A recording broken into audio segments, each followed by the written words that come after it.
Fərid Qəribov qoşulubdur. Mən üzr istəyirəm namizədlərdən hamımızdan.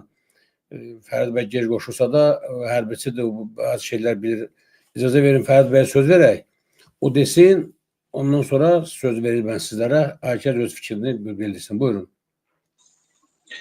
Salam. Salam Qurban bəy, salam Validə xanım, bütün efir iştirakçıları, hər vaxtınız xeyir olsun. Qurban bəy, sözü axırda hər zaman xalq deyir. Sözü axırda xalq deyəcək. Xalqı da təmsil edənlər bizik. Son sözü biz deyirik. Xanlar Vəliyevin 70 yaşı ola bilər, Xanlar Vəliyevə vətənə xidmətə görə medal verilə bilər. Amma xalqın, millətin, cəmiyyətin təhdid şuurunda, şuur altında Xanlar Vəliyevin obrazı məlumdur. Xanlar Vəliyevin kimliyi məlumdur. Kim olduğunu hamı bilir. Bu qərarlar, bunlar sabun köpüydür. Bunlar qısa müddətlidir. Elə bir siyasi vəziyyət, elə bir beynəlxalq vəziyyət yaranıb ki, onlar özləri də bilmirlər nə edirlər. Hansı qərarlar verirlər, ictimaiyyətin nəyi aşılmağa çalışırlar, vəziyyətlərinin nə olduğunu bilirlər. Və əslində Xanlar Vəliyevə bu medalın verilməsi üçün müəyyən yol keçilib. Bunu da rəhbər eləyib Kamran Əliyev, hərbi prokurorluq, istintaq qrupu. Mən bir fakt deyim. Deməli, mərhum polkovnikdən Salih Qaforovun işi ilə bağlı həyat yoldaşı dəfələrlə əlaqə saxlayır. Yenə hərbi prokurorluqla, daha doğrusu baş prokurorluqla. Orada ona bildirirlər ki, sən niyə bu qədər səs-küy salırsan, narahat olursan? Axı sən həyat yoldaşı deməli, öldürən, cəzalandırıb. Soruşub kimdir? Deyib Ələsgərov. Düşünür ki, söhbət Vüsal Ələsgərovdan gedib. Deyib, yox. Rüstəm Ələsgərov. Siz təsəvvür eləyin. Deməli, Salih Qaforovun ölüm işində bütün işi yükləyiblər 906 ay olan o Rüstəm Ələsgərova. Sən demə, Gizir öldürüb polkovnikdantı, orada ya Teymur Məmmədovun günahı yoxdur, ya digərlərinin günahı yoxdur. Bütün məsələlər, bax, düzdür, istintaq işi aparıldı, buradan bəzi ifadələr, ilkin ifadələr oxundu. Amma sonda Qasım Məmmədov bunu elə sənədləşdirdi ki, sən deməli, Salih Qaforovun onu öldürən şəxs günahkar Rüstəm Ələsgərovdur və o cəzasını alıb 9 il. Toyuq olsun siz 8-9 iş verirsiniz. Bu boyda polkovnikdat öldürmüşsə, yaramazlar. Jurnalistlər verirlər hamısına. Və bildirirlər ki, siz niyə səs-küy salırsınız? Sizə kompensasiya kəsildi də 40 min, 50 min. Bilirsiniz, inşallah elə bir dövr gələr ki, bunların balalarının başına bunlar gələr. Əllərinə 40 min, 50 mini verərik, deyərdi, indi gedin yaşayın, şərəfsizlər. Deməli, Qurban bəy, indi müharibə səs-küyü yaranıb. Məlumatlar tirajlanır. Müharibəyə hazırlıqmı? Arxamızda beynəlxalq güclər varmı? Biz hərbi əməliyyatlar baş verərsə, biz bu hərbi əməliyyatlardan yenə uzaq çıxa bilərikmi? Gəlin mən sizə bir fakt deyim. Mən Allah qapısını açdım, Ziya Kazımov. Ziya Kazımov vaxtı ilə 218-də. Əslində Ziya Kazımovdan qabaq həbs olunanları saxladılar. Ziya Kazımovu, o da Xanlar Vəliyevin hikkəsinə görə həbsələdilər. Çünki Ziya Kazımovu vaxtı ilə 44 günlük savaşdan sonra həbs eləmək istəyəndə Ərəstü müəllimin yazıları olmuşdu. Onlar məcbur qalıb Ziya Kazımovu buraxdılar. Və Ziya Kazımovu həbs edərkən onun qabağına 2 dənə şərt qoydular. Dedilər, ya vətənə xəyanət, ya da tərtər işini boynuna alacaqsınız. Ziya Kazımov isə döyüşmüşdü, müharibədə iştirak eləmişdi. Ona görə də tərtər işini boynuna aldı.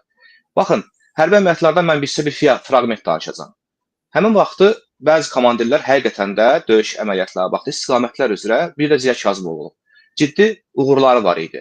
Və nazikdə oturan generallar malades almaq üçün çalışırdılar ki, belə komandirlər və onların qruplarını əllərində saxlasınlar və onlardan istifadə eləsinlər. Özlərinə plus, bonus qazansınlar. Və generallardan biri Vasif Kazımov deyən general hazırda da xidmətdədir. Ziya Kazımov və onun qrupuna sərəncam göndərir ki, filan təpəliyi, yüksəkliyi tut. Ziya Kazımov da bildirir ki, o yüksəklikdə artıq bizim mövqelər var, tutmuşuq. Həmin vaxt Vasif Kazımovun hərbi prokuror Xanlar Vəliyevə məktubu olur ki, əmri icra etməkdən imtina edir. Və bu artıq vətənə xəyanətdir. Və bu sənədləşdirilir. Və sonda Ziya Kazımov həbs olunanda onun qabağına 2 şərt qoyurlar. Ya tərtər işə görə həbs olunacaqsan, ya da vətənə xəyanətlə həbs olunacaqsan. 218-də Adilli Sabirinin ölmüşündə çox şəxslər adı hallanır. Amma Ziya Kazımov həbs olunur. Niyə? Çünki Xanlar Vəliyev belə istəyirdi. Yadınızdadır, Xanlar Vəliyev vaxtilə deyirdi ki, bəzi işlər açılıb, bəzi istintaq işlər, hərəkətləri davam etdirilir. Biz işlərlə bağlamamışıq. Bağlamadığı işlərdən biri də həmin o Ziya Kazımovun şeyidir. Mən istəyirəm indi burada İstər Xanlar Vəliyev olsun, istər deməli baş prokuror olsun, istər İlham Əliyev və digərlərinin yadına tərtərdə deməli bu cinayətləri törədən şəxslərin adlarını və onların bu işdə hansı funksiyaları yerinə keçir, bir-bir sadalayın tarix üçün bir daha. Deməli, Mais Bərxudarov, 2-ci Ordu Korpusunun komandiri. Bu işgəncə olaylarının ilk başladığı yer 2016-cı ildə. Ən sonunda isə 218-də əlahiddə kəşfiyyat taburunda Adil Sabirlinin ölümü ilə nəticələnmiş hal. Mais Bərxudarov öz şəxsi keyfiyyətləri ilə əlaqələri hər zaman qaranlıq şəxs olub. Onun o Ermənistanda öcək qardaşının olması barəsində məlumatlar var. Onunla müharibə vaxtı bir neçə gün yoxa çıxması, Ermənistan tərəfinə keçməsi barəsində məlumatlar var. Tərtər hadisələrin tam ortasında, hadisələrin ən qızğın vaxtı, biz müzakirə gedən vaxtı Mais Bərxudarov general leytenant rütbəsi alır və hamıya görüş olsun deyə nazirin iclasına ən son deməli ulduzundan üzərinə brilliant qaşla iclasa gedir. Mais Bərxudarov növbəti vəzifələrə hazırlaşırdı. Mais Bərxudarov daha da böyümək istəyirdi. Mais Bərxudarov bu gün hardadır? Yəni o da digər zabitlər kimi deməli inspeksiya qrupunda inspeksiya zabitidir. Toxunmadılar. Mais Bərxudarov Tərtər işində 2-ci korpusda bir nömrəli şəxs. Mais Bərxudarov yerində qaldı. 2-ci korpusdan təhqiqatçı deməli İntiqam Məmmədov həbs olunub. 2-ci korpusdan deməli hərbi qulluqçular həbs olunub, Ziya Kazımov həbs olunub, amma Mais Bərxudarov heç kim heç nə deməyib. Mais Bərxudarov deməli Hikmət Həsənov bu gün də müavin vəzifəsindədir. Deməli akademiyada. Hikmət Həsənov heç kim heç nə demədi. Və Hikmət Həsənov biz daxil, prokurorluq daxil hər kəsi dəfələrlə təhdid etdi ki, mənə heç kim heç nə deyə bilməz. Mən öz mərciləmi eləmişəm. Birinciyə mərciləmişəm. Konkret olaraq İlham Əliyevə mərciləmişəm deyir. Bu işdə mənim günahım yoxdur. Hikmət Həsənov Tərtər işində hadisələr vaxtında işin başına duran şəxs olub, şəxsən zorlama proseslərini izləyib, prosesə iştirak edib, şəxsən silah çəkib, silahdan istifadə edib və dəfələrlə aidiyyəti olmayan şəxsləri hadisə yerinə gətirib, onları qorxuzub, ailələrini, qızlarını, övladlarını hadisə yerinə gətirib, insanlara deməli, sən vətən xainisən, boynu al deyə təhdidlə bu işin həyata keçirilməyə iştirak edir. Və çox maraqlıdır ki, Müdafiə Nazirliyi rəhbərliyi müəyyən bir proses keçdikdən sonra biz bu işləri burada araşdıranda çalışırdı ki, Hikmət Həsənovu qurban versin. Hətta onu müxtəlif xəstəliklə, hərbi həkim komissiyasından oradan uzaqlaşdırmağa çalışırdı. Həmin vaxtda Hikmət Həsənovun arxasında yenə Xanlar Vəliyev durdu. Aydındır ki, deməli, Hikmət Həsənovun həbsi, Hikmət Həsənov danışacaq. Bilirsiniz, generallardan biri içəridədir indi. O da danışır. Deməli, növbəti baş ağrısı yaratmasınlar. Hikmət Həsənov da Tərtər işindən kənarda saxlasınlar. Mən istəyirəm əvvəl adlarını deyim. Çünki istəyirəm bir daha şəkli biz burada ortaya qoyaq. Çünki bunun həm də bir siyasi tərəfi nədir? Bunlar da qeyd eləyək sonra. Teymur Məmmədov. Teymur Məmmədov kimdir? 703 nömrəli hərbi hissənin komandiri olub. İndi hardadır? Ordu Korpus komandiri vəzifəsinin icrasına buraxılıb. Teymur Məmmədov Hikmət Həsənovun tabeliyində işləri həyata keçirir. Şəxsən həyata keçirib. Ölümlərin birbaşa iştirakçısıdır. Validə xanım oğlu ilə bağlı prosesdə şəxsən iştirak edib. Və Teymur Məmmədov bu gün əlinə alıb məhkəmə qərarlarını bar-bar bağırır ki, dövlətin çıxartdığı qərar var, məhkəmə qərarları var, mənim bu prosesdə heç bir işim yoxdur, mənim bu prosesdə heç bir günahım yoxdur, mən təmizəm, ona görə mən vəzifəyə təyin olmuşam. Amma ən ortada gəzən, ən işləri görən, ən cənfəşənlik eləyən şəxslərdən biri Teymur Məmmədov olub.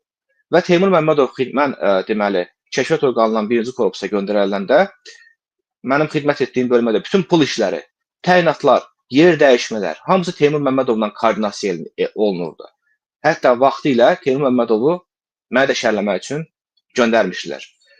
Deməli, Tərtər işindəki vacib fiqurlardan biri Cəfər Seyidov. Cəfər Seyidov xüsusi təyinatlarda xidmət edib, deməli, uzun müddət beynəlxalq kurslar keçib, atası vəzifələrdə olub. Cəfər Seyidov şəxsən iştirak edib, zorlama prosesində, döyülməkdə, söyülməkdə, alçaldılmaqda və şəxsən mənim gözümün qarşısında olub bu hadisələr. Tərtər 2017-ci ilin ilk günlərində Tərtər hadisələri vaxtı hər səhər deməli, hərbi geyim formasında deməli, Cəfər Seyidov Dəcbəndin Sadovan otağına gedirdi.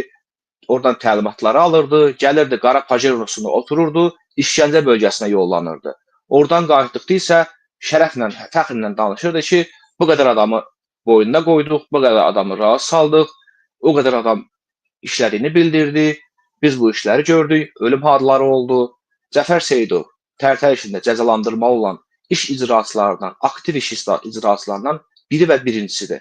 Və çox maraqlıdır ki, uzun müddətli Tərtər işindən sonra atası da vəzifədən uzaqlaşdırıldı deyə Cəfəri Seyidovu biraz gözüm çıxdıya saldılar, çalışdılar onu ələ versinlər. O da qurtulmağı bacardı. Bir müddət rütbə də vermədilər ki, deməli, müəyyən bir dairə müəyyən olunmuşdu, çünki bunlar kiçik heyətlər cəzalandırılmalı idi ki, cəmiyyətin gözünə bir pərdə açılsın, bu da baş vermədi. Siz heç Cəfər Seyidov səviyyəsində adamları belə cəzalandıra bilmədiniz. Çünki Cəfər Seyidov konkret adlar çəkəcək. Mən kimi görmüşəm, mən kimlə danışmışam, prosesin içində mən kim olmuşam, bu iş hara gedir? Deməli, Elçin Əliyev hazırda general mayor rütbəsi aldı, ədliyyə general rütbəsi aldı, hazırda vəzifədədir. Hadisələr vaxtı, deməli, hüquq idarəsində təhqiqat şöbəsinin rəisi olub və hazırda çox maraqlıdır ki, Elçin Əliyevin 2 dənə zabiti həbs olunub. Birinci korpusdan Fuad Ağayev, birbaşa Elçin Əliyevdən əlaqədə olub, təhqiqatçı olub. İkincisindən İntiqam Məmmədov, 2-ci korpusun təhqiqatçısı olub. Bunlar həbs olunur. Elçin Əliyev bir müddət xidmətdən uzaqlaşdırır, evində qalır, mülki işlərdə işləyir. Sonra gəlir, deməli, Müdafiə Nazirinin xüsusi təhlükəsizlik baş idarəsində dostu, deməli, Nizah Qarayevin tabeyində qalır. Oradan isə transfer olunur Müdafiə Nazirinin hüquq idarəsinə. Müdafiə Nazirinin hüquq idarəsi kifayət qədər açar bir vəzifədir. Orada kənar şəxs qala bilməz. Orada kənar şəxs, deməli, xidmət edə bilməz. Kifayət qədər sənədlər var, zərərət keçənlərin müraciətləri var, hərbi qulluqçuların müraciətləri var. Bu işlərdə hamısını qarşı ala bilən şəxs belə prosesin içindən bu cinayət törədən şəxslərdən biri olmalıdır. Bu da Elçin Əliyev idi və Elçin Əliyevi də gətirdilər, saxladılar. Uzun illərdir polkovnik vəzifəsi idi. Şəxsən Elçin Əliyev üçün o vəzifə general vəzifəsinə dəyişdirildi, ştat dəyişikliyi oldu. Elçin Əliyevin yaşlı keçdiyinə görə birinci müddət ala bilmədi. Təbii ki, bizim də burada təzyiqimiz oldu. Ondan sonra Ədliyyə Nazirinin xətti ilə general mayor rütbəsi aldı və hazırda Müdafiə Nazirinin hüquq işinə, hüquqi proseslərə nəzarət edir. Müdafiə Nazirinin hüquq işi yoxdur.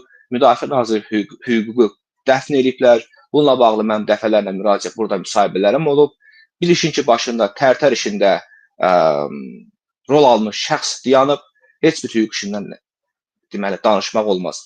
Digər şəxslərdən biri Nəcməddin Sadıqovun bacısı oğlu Ramin Əsgərov, general Ramin Əsgərov, hansı ki, Tərtər hadisələri vaxtı deməli, xüsusi təhlükəsizlik baş idarəsinin rəisi vəzifəsində olub.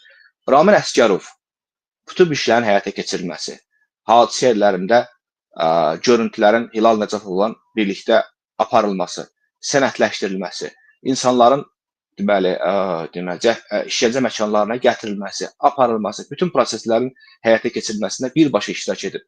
Eləcə Nəcməddin Sadıqova məruzələrin hazırlanması. Ümumiyyətlə, bəli, deməli, Ramin Əsgərovun bilirsiniz, görürsünüz bu işlər içində ən təmiz çıxanlardan biri Ramin Əsgərov. Çünki ən çox günahkar Ramin Əsgərov idi. Və Nəcməddin Sadıqova çıxa biləcək, onu fakt qarşısına qoya biləcək şəxslərdən biri Ramin Əsgərov idi. Ramin Əsgərovun Valida xanım ikisində dəfələrlə efirdən deyib, deməli, məhkəmədə ifadəsi olub. Konkret olaraq öz dairəsi, deməli, Nəcməddin Sadıqovu ittiham edir. Bilir ki, Nəcməddin Sadıqov heç kim heç nə deməyəcək. Nəcməddin Sadıqovla birinci hökumətin, ailənin qohumluq, yaxınlıq, biznes əlaqələri var. Ona görə də hər şeyi atdılar Nəcməddin Sadıqovun və bu, mən əminəm ki, Nəcməddin Sadıqovla gələn göstərişdir. Mənim adımı çək, səndən məhkəmə də qorxacaq, sənə heç kim heç nə deməyəcək və kifayət qədər ciddi yazışmalar, sənədlər bu gün də Ramin Əsgərovun vaxtilə xidmət etdiyi xüsusi təhlükəsizlik baş idarəsində durur. Ona görə də o idarəyə kim gətirib təyinlədilər? Tərtər hadisələri vaxtı 1-ci Ordu Korpusda Dövlət Milli Təhlükəsizlik Nazirliyinin Hərbi Əks Kəşfiyyat Baş İdarəsinin deməli, əlaqələndirici zabiti və ya asabist dediyimiz və 1-ci korpusu asabist olan həmin dövrdə deməli, Nizat Qarayevi yenə də xüsusi təhlükəsizlik baş idarəsi elə bir idarədir ki, orada məlumat çıxma ehtimalı var. Orada Ramin Əsgərovun, orada Nəcməddin Sadıqovun, Tərtər deməli, işini həyata keçirən şəxslərin deməli, günahlandırma ehtimalı var. Ona görə də gətirdilər yenə öz adamlarını, öz ən etibarlı şəxsləri Nizat Qarayevi vəzifəyə təyin etdilər. Mən bu efirdə demişdim. Bu general alanda deməli Münasib Babayev və digərləri adlar çəkilirdi. Sadəcə olaraq Nicat Qarayevin adı var idi, şəkli yox idi. Bu adam da öz günahını bildiyi için maksimum çalışırdı ki, proseslərdən uzaq qalsın, onun bu işdə olduğunu, adını, ismini, kimliyini, şəxsiyyətini heç kim tanımasın. Və Nicat Qarayev də bu işdə ən ciddi figurlardan biridir. Çünki Nicat Qarayev fəaliyyəti həm də xüsusi xidmət orqanı fəaliyyətindən əlaqədardır. Bu xüsusi xidmət orqanı üçün rüsvayçılıqdır. Xüsusi xidmət orqanının nümayəndəsinin olduğu ordu korpusunda belə bir hadisə baş verir. Xüsusi xidmət orqanı hadisələrə qiymət vermir, verə bilmir və sonda həmin orqanda xidmət eləyən, onun dövründə baş vermiş hadisələrə görə sonda Nicat Qarayev gəlir Müdafiə Nazirliyində daha yüksək vəzifəyə, xüsusi təhlükəsizlik başçısının rəisi vəzifəsinə. Mən növbəti adlar ki, mən istəyirəm ki, yenə Xanlar Vəliyev, Kamran Əliyev, İlham Əliyev bir daha görsünlər ki, Tərtər işini kimlər törədilib nazirlik səviyyəsində.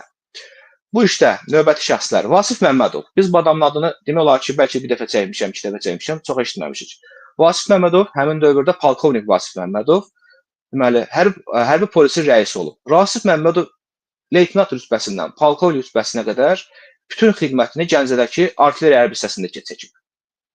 Leytenant da olub, polkovnik da olub, eyni hərbi hissədə tam komandandan hərbisi komandana qədər yüksəlib və Zahid Niftəliyev dediyimiz, Şilyapa Zahid dediyimiz, Nəcməli Sadıqovun dostu olan həmin o adam Şilyapa Zahidlə kəndçidir, yerlidir və bilərəkdən məqsədönlü şəkildə Tərtər işini törətmək üçün Vasif Məmmədov gətirildi. Hərbi polisə rəis təyin edildi. Hərbi polis onun rəhbərlik etdiyi dövrdə deməli bütün o korpus rəzüllər, komendantlıqlar bu işi həyata keçirdilər, aktiv həyata keçirdilər. Şəxsiyyətin hərbi hissələrdən alınması xüsusi maşınlarla deməli işgəncə məkanlarına gətirilməsi, şəxsiyyətin Bakı komandanlığına gətirib döyülməsi, zorlanması, alçalması hamısı Vasif Məmmədovun rəhbərliyi altında onun tabelindəki deməli komendantların rəhbərliyi altında həyata keçirildi. Vasif Məmmədov dindirilməyib. Mən bu arada İstintakodda Qasım Məmmədov sual vermişəm. Vasif Məmmədov çox ciddi bir figurdur bu işdə.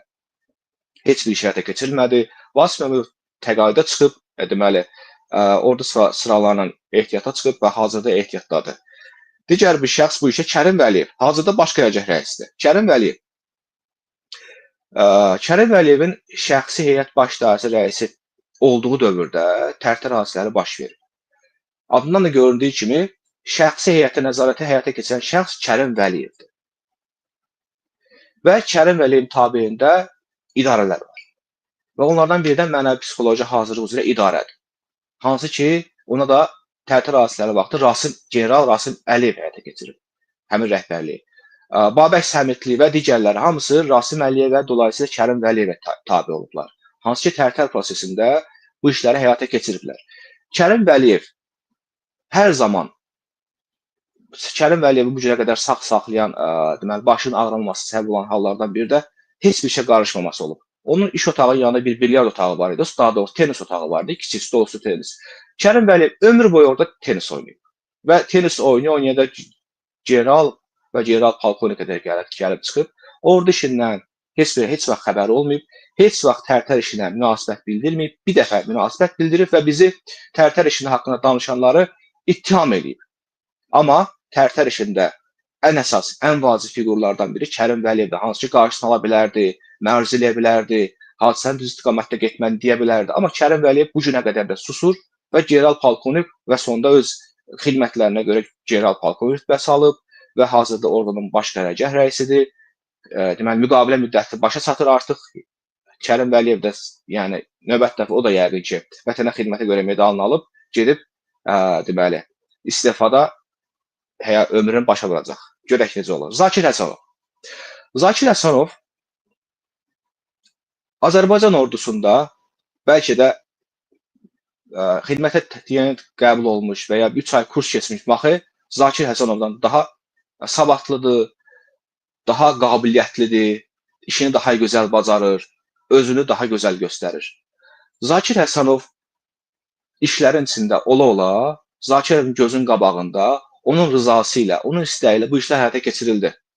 Zakir Həsənov heç kimə heç nə demədi. Zakir Həsənovun qabağına gələn bütün təqdimatlar, Tərtər zədər seçimləri gözünü yumulu şəkildə hamısı deməli icra üçün imzalanıb, göndərilib yüksək ölkə rəhbərinə ki, bu adamlar bu şeylərə layiqdir, bu şəxslərə bu rütbələr verilə bilər, bu şəxslər təmizdir. Amma bir evin sahibi olaraq, evin kişisi olaraq, işin başında duran şəxs olaraq, bütün prosesin başına duran şəxs məhz Zakir Həsənov olub. Zakir Həsənov məruzələr olub və burada səhv eləmirəmsə Çoban deməli qardaşımız bildirdi ki, Zakir Həsənov şəxsən mənimlə söhbət eləyib, hadisə yerində olub, hadisə yerlərində olublar, heç bir işi həyata keçirməyiblər. Məqsəd yönlü şəkildə hərbi qulların öldürülməsində, ölməsində iştirak ediblər. Əlləri boğaza qədər, alınları qandadır, əlləri qandadır. Digər bir məsələ burada. Nəcməddin Sadıqovun özü. Nəcməddin Sadıqov Rusiya agentidir. Nəcməddin Sadıqov Azərbaycan ordusuna bilərəkdə yeridilmiş şəxsdir. Nəcməddin Sadıqovun adına Dağıstanda küçə var. Nəcməddin Sadıqovun Dağıstanda heykəli var. Nəcməddin Sadıqovun heykəlini təmizləmək üçün bir nəfər xanım, qadın işçi ayrılıb. Hər gün gəlir onun heykəlini silir, təmizləyir, üzünü, gözünü silir, təmizləyir, gülləli çiçəyini təmizləyir, küçəni təmizləyirlər. Nəcməddin Sadıqov milli kadr deyil. Nəcməddin Sadıqovun Azərbaycan xalqına heç bir əlaqəsi yoxdur. Nəcməddin Sadıqov bizə düşməndir.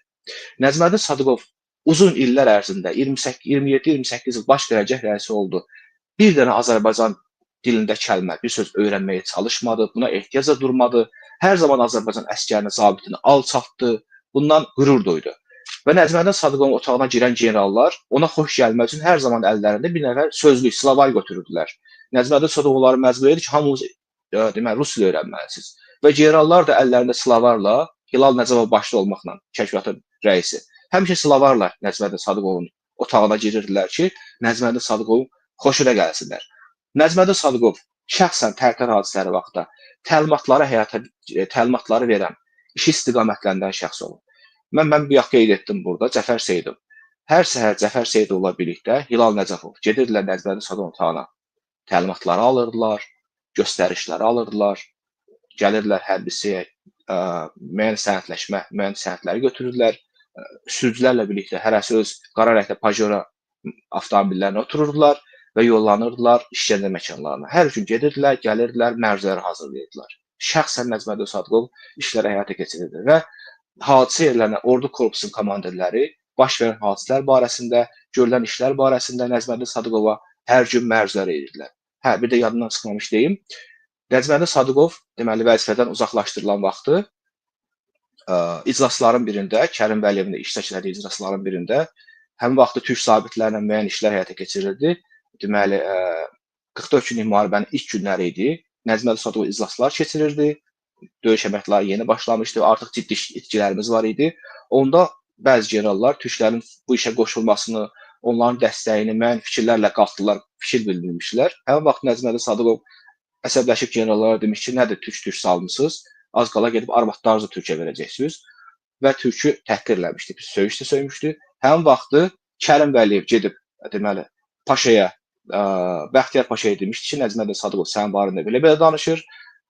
Bəxtiyar Paşa da yüksək rəhbərliyə çıxmışdı, ölkə rəhbərliyə çıxıb Nəcməddin Sadıqovun uzaqlaşdırılmasına nail olmuş. Yəni mən buradan həm də onu demək istəyirəm ki, Kərim Vəliyevin çörəyi dizin üstündədir. Kərim Vəliyev dost, özünkü başqası bir adam deyil. Vəzifə üçün Nəcməddin Sadıqovun ayağının altını qazmağa da deməli risk edən, ürəkli şəxslərdən biri olub. Digər bir şəxs bu işdə iştirak edən şəxslərdən biri Hilal Nəcəbov, kəşfiyyat orqanının rəhbəri. Biz bu haqqında dəfələrlə danışmışıq. General-mayor Hilal Nəcəbov Şilyapa zahidlə eyni zonadan da deməli Nəcməddin Sadıqovun yaxın əlaqələri var.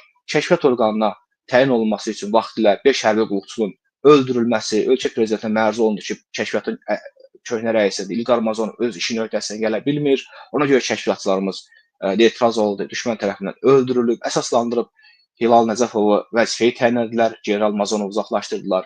Həmin əmri oxumaq üçün şəxsən Nəcməddin Sadıqov bizim idarəyə, mənim gözümün qarşısında olub bunlar.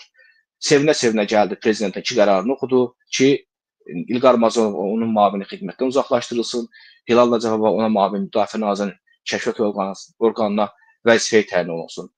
Və bütün oyunlar quruldu Tərtər prosesindən əvvəl. Artıq deməli bunların hərbi tərəfi, media tərəfi bütün işlər həyata keçirildi bütün səslər susturuldu, lazım olan şəxslər vəzifəyə təyin olundu və proses başladı. Və bunlar hamısı öz rolunu öz həvəslə sona qədər oynadılar. Çəkilişlər elədilər, gizli çəkilişlər elədilər. Onları Müdafiə Nazirinə, bəlkə də ölkə rəhbərləri təqdim elədilər.